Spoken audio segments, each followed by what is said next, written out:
What's up guys, it's your boy DS, and today we're going to be talking about beginner tips and tricks to help you guys on your Hogwarts Legacy journey. Now, early access is out today, so a lot of people are going to be getting into the game. Obviously, if you don't have early access, you will have to wait until the 10th. But now that we got that out of the way, let's go ahead and get into the tips and tricks. Now, the first tip I have for you guys, and this is a pretty easy one, not too hard to do, but I wanted to put it up here because there are a lot of people that won't do this, and that is to make sure you do side missions. Even if you're not doing every single side mission, make sure you do a decent chunk, or do as many as you feel like you want to or need to, because there are a lot of different rewards and things that you'll get from doing those. I know how easy it is to just play the game in a super linear fashion and go from point A to point B to point C and just go straight through the story mode as fast as possible. But I urge you guys to do side missions and side content simply because you're going to get a lot of XP from it, and on top of that you will get, a whole bunch of different things like ingredients, gear, or items that'll help you along your journey as well. Now that brings me to my second tip, which is going to be explore as much as you can. I don't know how many times I'm going somewhere and I look around the corner and there's a chest, or there's like a mini puzzle, or there's something for me to do, or there's something for me to get, and it's pretty easy to miss a lot of stuff if you don't explore. At the very start of the game, I'm not gonna spoil you or anything, but at the very start of the game, I went one direction and immediately got something, and I'm like, I didn't even think they would put anything out there this early, but even pretty much at the start of the game, they already had something for you. So make sure you guys explore different areas as often as possible, simply because there are a lot of different secret things for you to get that you might miss if you're not looking. Now, speaking about exploring, make sure you use Revelio as much as possible. There's way too many times I press Revelio and there's like 6 or 7 things in the area that I'm able to get.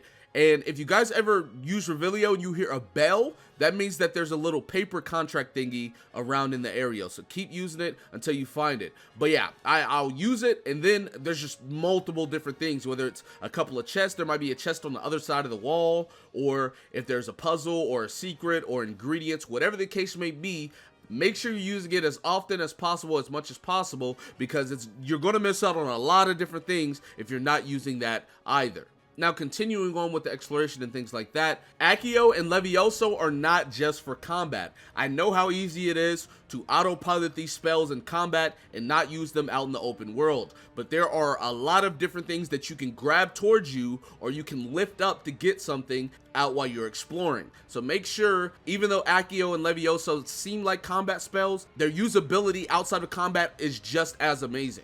Another tip I have for you guys is make sure you save your game often. I'm not saying that you got to save it every single other second, but I want to say I went like an hour or two into the game before I even remembered or realized to save, and I could have easily not hit an autosave, and whatever happened, game crashed, console turn off, whatever the case may be, and then whenever I load it back up, I might not be where I wanted to be because I didn't hit an autosave and I didn't save it manually myself. So make sure you guys save often, whether it's in between, upgrading or whatever the case may be. Just make sure you guys save often. Now, I know I've been talking about a lot of exploring things, but now I want to talk about a little bit of combat. And the first thing I want to talk about is use the practice dummy. If you guys want to get better at combat offensively, you are going to need to learn how to actually fight. And one of the things you can do with that is using the combat dummy. This will allow you to practice combos. This will allow you to practice weaving in your normal attacks in between spells, or, different things like that. Once I found the practice dummy, I did practice for 5-10 minutes, and immediately I saw progress from what I was doing to what I did after I practiced. The next tip I have for you guys is space out your spells so you give yourself time to recharge. I know it's really easy to use Accio into Levioso, into, any other spell over and over and over, but if you do that, once you start juggling them with your normal attacks, you will not have any of those spells off cooldown. So you want to space your spells out. In this game, they do have a juggle mechanic where if you hit someone in the air, they stay in the air for a couple of seconds. So you can do like basic attack, basic attack, basic attack, Levioso, basic attack, basic, and so on and so forth. Just make sure you space it out instead of just going as fast as possible. You don't want to do that. You want to make sure that it is refined and your every button press is important. You don't want to just be clicking your attack button over and over and over, mashing. It's not going to end well in the longer fights, because all of your cooldowns are going to be down, and then you're going to be sitting there not being able to do anything.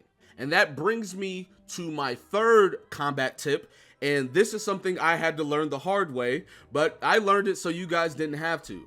Whenever you're blocking, right, whenever you hit your block button, you need to realize you can only block if you're not doing anything else.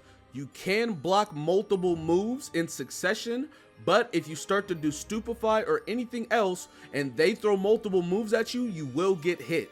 There were a couple of different fights that I encountered where someone would throw a spell at me, I'd block it, and then after blocking it, they'd throw like 2 more and I'd get hit because I only blocked the first one.